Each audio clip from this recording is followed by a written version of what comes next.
Hey, Onya Mark community. I am so excited to come to you with this episode that is, it's going to require me to be a little bit vulnerable today. But I think that this episode is one, whether you've just started your business or whether you're scaling to multi six, 7, 8 figures, no matter where you may be in your journey, I feel that this lesson is so important for you to be able to really take in and glean to be able to move forward. So on that note, it is time for the Onya Weekly Live Show. On your mark, get set, and watch. Okay, so today we're going to talk about, you said it, and you've probably heard it on the show before, but not from me directly. And we are going to talk about imposter syndrome. And there is something that I hate to even voice, but it's so true that this happens. And it's this whole concept of new level, new devil. New level, new devil. Okay, and what I mean by that, and you may have heard this phrase before, it's a really popular phrase, but the whole mentality behind this phrase is that the more you level up, so the more you smash through your upper limits, the more you continue to rise to the circumstance that you want to reach, there's a new problem that stands in your way, aka devil, right?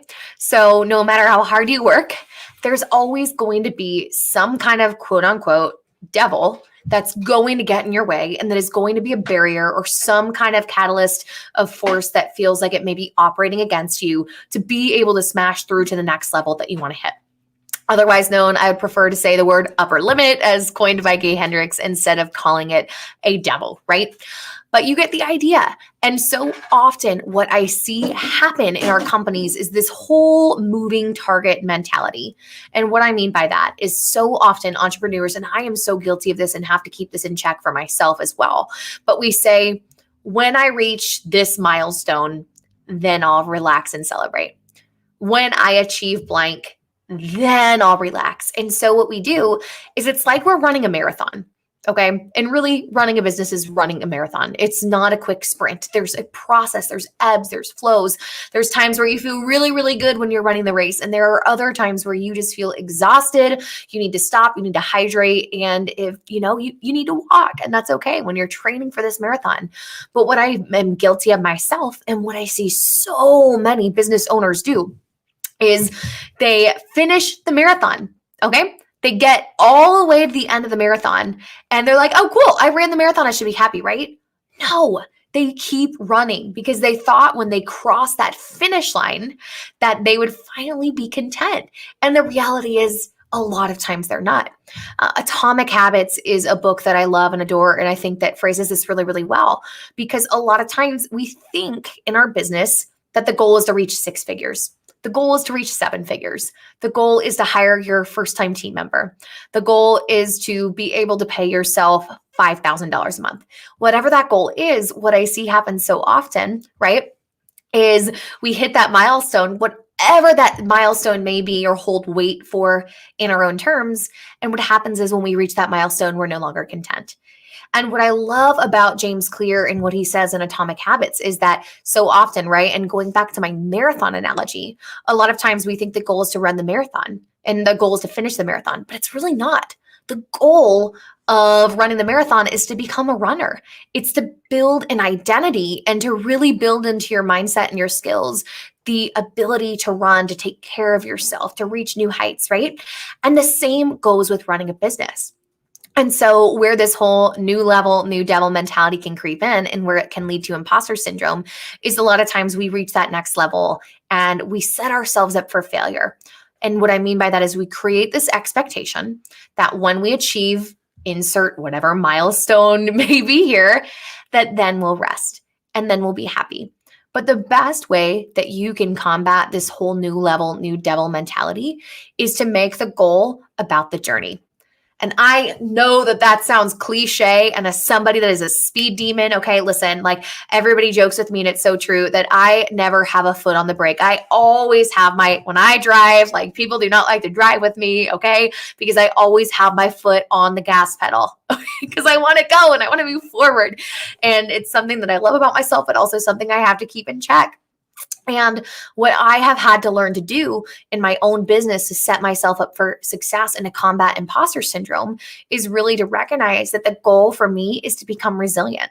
The goal for me isn't necessarily sure. These milestones are exactly that. They're milestones. They're markers that can help show me the progress that I've made along the way, that remind me of the successes that I've had. But at the end of the day, if I'm not acutely and accurately living the life that I have set out my business to create right now, and I keep delaying gratification, I will not be content, right? I will not be content. And it's so hard because there's this balance. And I do think we as a society have this tendency to want this instant gratification, to be happy now and have everything that we want it and have our cake and eat it too.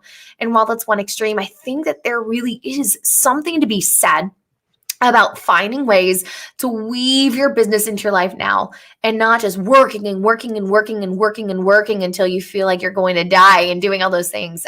One of my dear friends and colleagues I saw posted on social media the other day, and I thought it was so valuable. And the status was, would you rather make, I think it was like, would you rather make like $200,000 working like 80 hours a week, or would you rather take home $100,000 working 10 to 20 hours a week, right? And so it's this whole mentality. The same goes for profit first in your business. This mentality can really translate in a lot of different areas. But at the end of the day, what good is making this huge milestone if you don't have time to enjoy it, if you don't have time to celebrate it? And so the best way that we can combat this whole new level, new devil mentality is to make sure that we use milestones as ways to gauge and act and to analyze how far that we've come. But we really, really want to be mindful to celebrate our successes in the moment and to not allow those things to keep us off the trajectory and to only be content when we reach this milestone. Because I think you'll find, and I know that I found this every milestone in my business, I've had a lot of times this false expectation that my business would be perfect when I hit this goal. And then you hit the goal and you're already looking for the next one. You're shooting at a moving target. And when you aim at nothing, you miss every time. And that's what I think we are so guilty of doing as business owners. So that's one kind of facet of thinking, is just really trying to figure out, okay, how do I move past this new level? How do I celebrate on the other way? Now, the other factor that comes in when we're sinking and we're smashing through these upper limits and moving to these new levels is imposter syndrome. Okay. And this, I feel like, can be talked about a lot, but it's really important that we continue to come back to this conversation. And so this idea of imposter syndrome, some people say that they struggle with it, some don't. I would argue that all of us, to some degree, whether we recognize it or not, struggle with imposter syndrome. And what imposter syndrome really, really is feeling like an imposter, right? But imposter syndrome is when we arrive somewhere that's uncomfortable and outside of our experience and outside of our comfort zone, feeling like we don't belong here, that we're not worthy, that we don't deserve this. And who am I to be doing X, Y, Z? And I would almost argue, I've heard it said by some entrepreneurs, it's like, no, they don't necessarily argue with imposter syndrome. I would say if you are a business owner and you don't, okay, hear me out, and you're probably not, this is an unpopular opinion, but I would argue and go as far to say that if you're an entrepreneur or a business owner and you don't struggle with imposter syndrome, then you're probably not pushing yourself out of your comfort zone. And you're probably, if you're not experiencing imposter syndrome to some degree, you're probably in a spot where you are, dare I say, complacent, where you found this sweet spot and you found this groove and you're in this space and you're in this territory and you own that space, and that's great. But I would argue and go as far to say that if you are not experiencing this imposter syndrome to some degree, to feeling, and it doesn't always have to be a negative thing, okay? A lot of times we just really, really have this whole negative connotation around imposter syndrome. But I feel like every time you creep to that new level and you creep to a new status in your business or whatever that may look like, there's an element of a little bit of feeling uncomfortable and feeling like you don't necessarily belong here. And now the part where I think is not okay with imposter syndrome is giving any weight or validation to the I don't belong here. I think imposter syndrome can be really, really dangerous when we allow it to become a limiting belief, in the sense that we feel like an imposter and we don't take those risks. But again, I would say that a lot of times if you're not experiencing imposter syndrome, and to some degree, that number one, it doesn't always have to be a bad thing. It can be a good indicator, almost like when you're driving and your gas light comes on.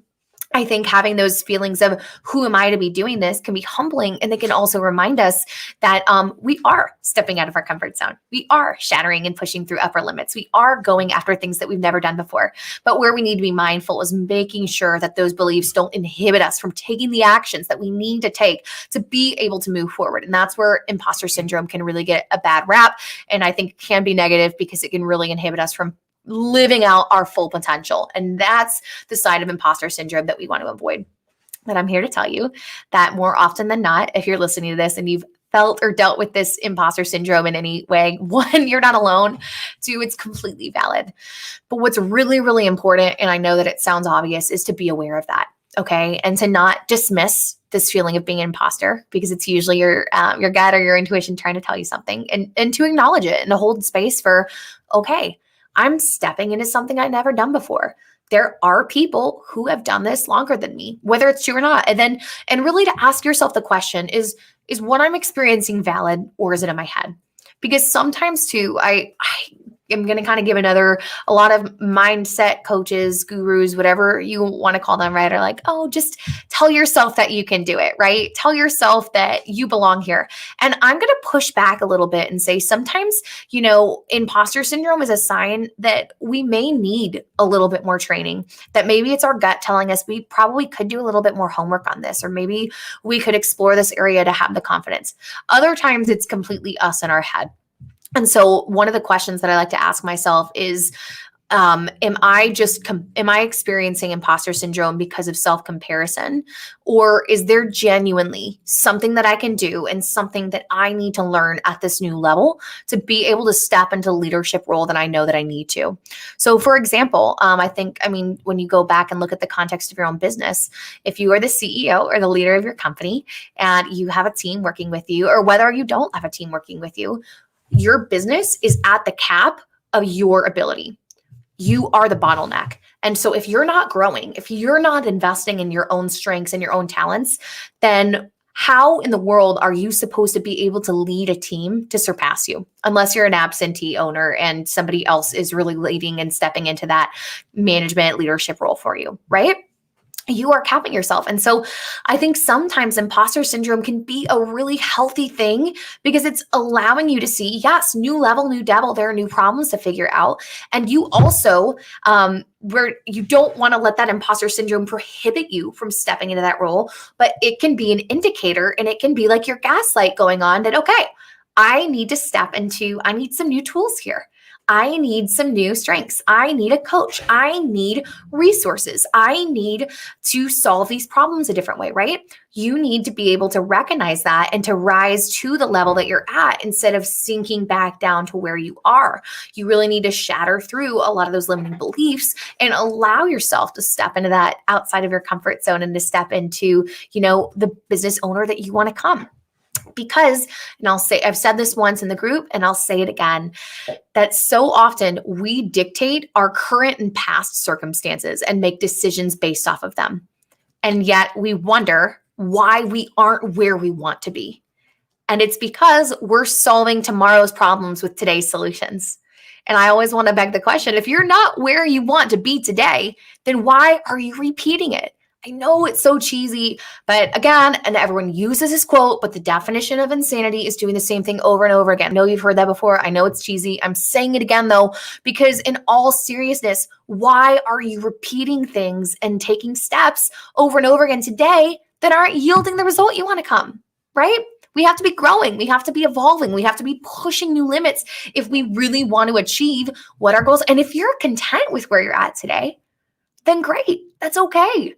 Then keep repeating those things, right? Then keep doing those things. If you want the outcome to be the same over and over again and you're happy with today's output, then keep inputting the same thing. But guess what? If you want the output tomorrow to be greater, then the input's going to have to be greater. And I don't necessarily mean working harder or I should take that back. Working more, right? Working hard is not the same as working more.